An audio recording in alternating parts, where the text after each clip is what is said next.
నేను సుబ్బు గారితో మాట్లాడించే ముందు కాలర్స్ కూడా జాయిన్ అవుతున్నాం మనతో పాటుగా. పావని ఫ్రమ్ సంగారెడ్డి. పావని గారు మాట్లాడండి అమ్మా. Sir good evening sir. నమస్తే అమ్మా. చెప్పండి సార్.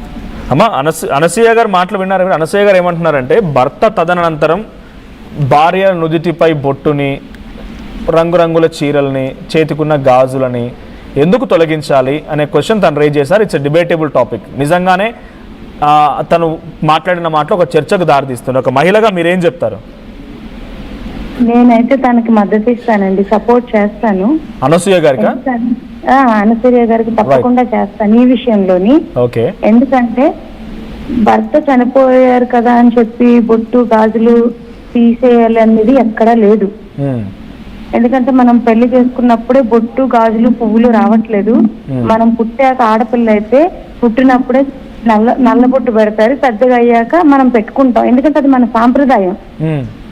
ఇండియన్స్ అంటేనే మనం బొట్టు పువ్వులు అన్ని పెట్టుకుంటాం.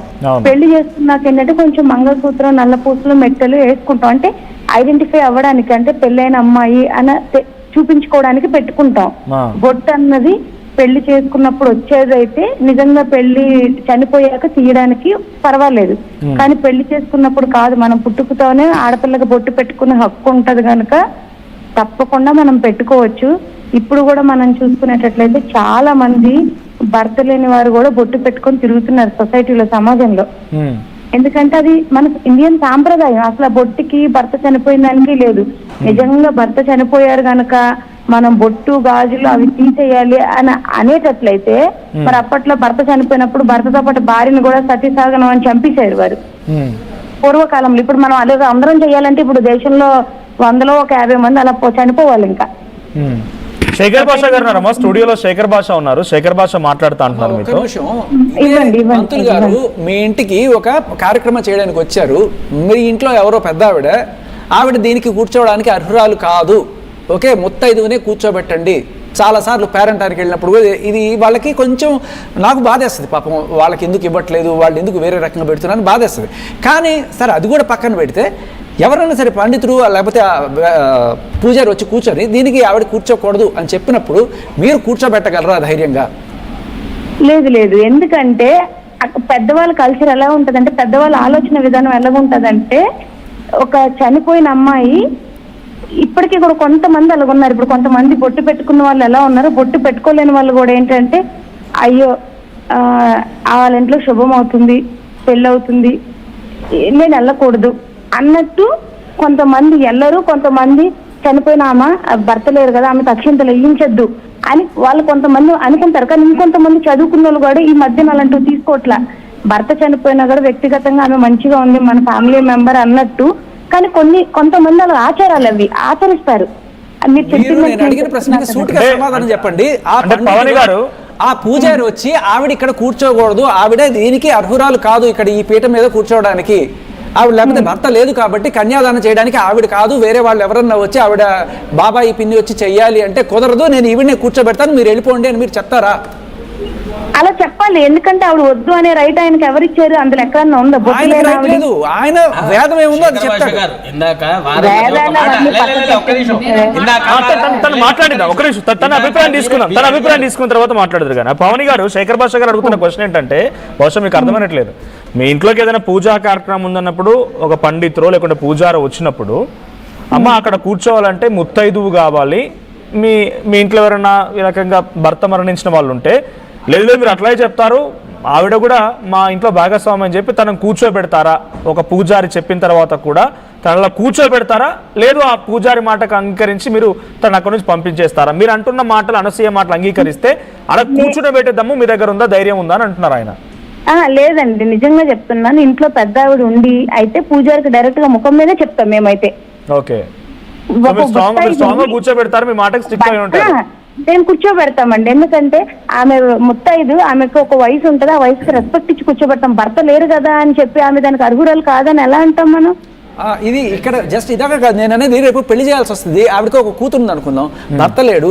సార్ నాకు తెలియదు, మీరే చెప్పండి. భర్త లేని వారు కన్యాదానం చేయడానికి భార్యాభర్తలు ఉండాలా లేకపోతే ఆవిడ కూర్చోవచ్చు భర్తలు ఉంటేనే కన్యాదానం అప్పుడు అప్పుడు అప్పుడు అప్పుడు ఏం చేస్తారు అప్పుడు ఏం చేస్తారు సార్, భార్య భర్తలు ఉంటేనే 100% కదా మీరు practical గా లేనప్పుడు వేరే కాలర్ని మాట్లాడిద్దాం. కాలర్ని మాట్లాడిద్దాం. నిషాద్ గారు. Yes, yes, yes. వేరే వాళ్ళని ఇప్పుడు కూర్చోబెడతారు నేను అక్కడ. అడిగేది వేరే దంపతులను కూర్చోబెడతారు.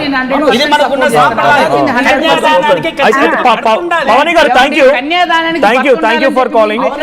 So if at all hold లో ఉండండి, పాసిబుల్ మీరు హోల్డ్ లో ఉండండి. సాంప్రదాయంలోనే ఉంది. మీరు చేసుకునే లేదండి క్రిస్టియన్ నిషాద్ గారు ఒక నిమిషం తను మాట్లాడుతున్నారు. నిషాద్ గారు ఒక నిమిషం. తన మాటల్లో ఇంకోటి ఏంటంటే నాకు అర్థమైంది, సెల్ఫ్ గా వాళ్ళంతటా వాళ్ళే పూర్వీకులు కాబట్టి మేము రాకూడదు బిడ్డ, మీరు చేసుకోండి పూజ అని చాలా మంది వాళ్ళు రిస్ట్రిక్ట్ చేసుకుంటారు. ఒక నిమిషం అక్షతలు వేయడానికి కూడా ముందుకు రారు వాళ్ళు. అదే అంటున్నా, రిస్ట్రిక్ట్ అవుతూ ఉన్నారు. కానీ మీరు ఈ వేసుకునేటువంటి వేషధారణలో గాజులు బొట్టు తొలగించడం అనేది ఏంటి? వాళ్ళు రిస్ట్రిక్ట్ అవుతున్నారు. పావని గారు కూడా వాక్యం చేశారు, పుట్టినప్పుడు ఏంటి నల్ల బొట్టు పెడుతున్నాము అని అన్నారు. పుట్టినప్పుడు నీకు కుంకుమ వచ్చిందా? Point number 1. పాయింట్ నెంబర్ 2, వీళ్ళు రజస్వలి అయిన తర్వాత గాజులు పుష్పాలన్నీ తీసుకువచ్చి పెడతారు. రజస్వలిలో మెచ్యూర్ ఫంక్షన్ అని చేస్తారు. ప్రతి సాంప్రదాయంలో మెచ్యూర్ ఫంక్షన్లు చేస్తారు.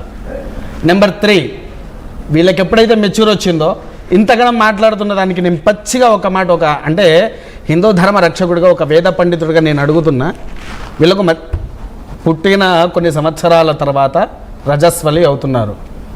సమ్మట్ ఆఫ్ ఇయర్స్ తర్వాత అది ఆఫ్ అయిపోతుంది. ఎందుకు ఆఫ్ అయిపోతుంది? వీళ్ళకి వచ్చిందే కదా, ప్రకృతి సిద్ధంగా వచ్చిందే కదా. అదే ప్రకృతి సిద్ధంగా అదెందుకు ఆగిపోతుంది? కొన్నిటికి ధర్మానికి స్త్రీలకు ఇవి ఖచ్చితంగా ఉండాల్సిందే అనే ఒక ధర్మం మన దగ్గర ఉంది. పూర్వం ఏంటి అని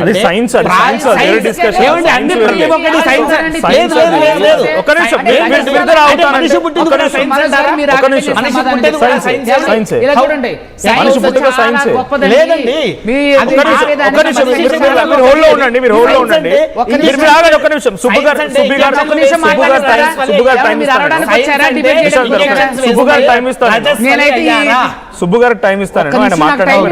శర్మ గారు ఆయన మాట్లాడినప్పుడు మాట్లాడుతున్నారు, నేనేమంటానంటే సైన్స్ వేదాన్ని మీరు ఒకే కోణంలో చూస్తారా? ఏదండి సైన్స్ ని మీరు వేదాన్ని ఒకే కోణంలో చూస్తారా? అంటే పూర్వంలో రాజులు ఉన్నప్పుడు మీకు సైన్స్ ఎక్కడదండి? ఎవరు చెప్పారు? పూర్వంలో రాజులు ఉన్నప్పుడు అంటే ఎలా కనిపెట్టారు సైన్స్ ని? మరి సైన్స్ ఎక్కడ ఎలా కనిపెట్టారండి? అంటే ఆకాశం నుంచి తయారు చేశారా? ఈ బ్రిటిష్ వాళ్ళే మన వేద శాస్త్రాలను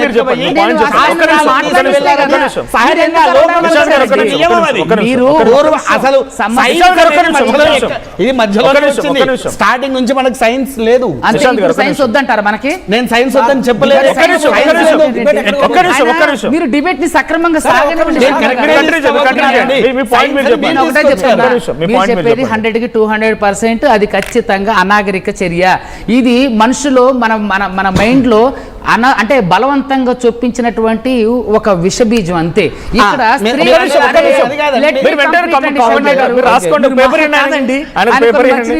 నేనేమంటానంటే ఇది మనుషుల్లోకి బలవంతంగా చొప్పించబడినటువంటి ఒక విషబీజం. ఇక్కడ మీరు రజస్వలలో తీసుకొచ్చి పళ్ళు పూలు ఇవన్నీ ఇక్కడ మన పూర్వంలో మీరు చెప్పిన దానికంటే భిన్నం, అది తప్పు. ఎందుకు పూలు పళ్ళు పెడతారు? ఇందాక మీరు వేదంలో ఉంది అన్నారు కదా, పక్కాగా తీసేయాల్సిందే మన మతంలో ఉందన్నారు కదా, చూపించాలి. గూగుల్లో పుస్తకాలు ఏంటండి? చంద్రమండలం నేను నేర్చుకుంటాను, నాలెడ్జ్ తెలుసుకోవాలి కదా. గూగుల్ మీరు చెప్పండి.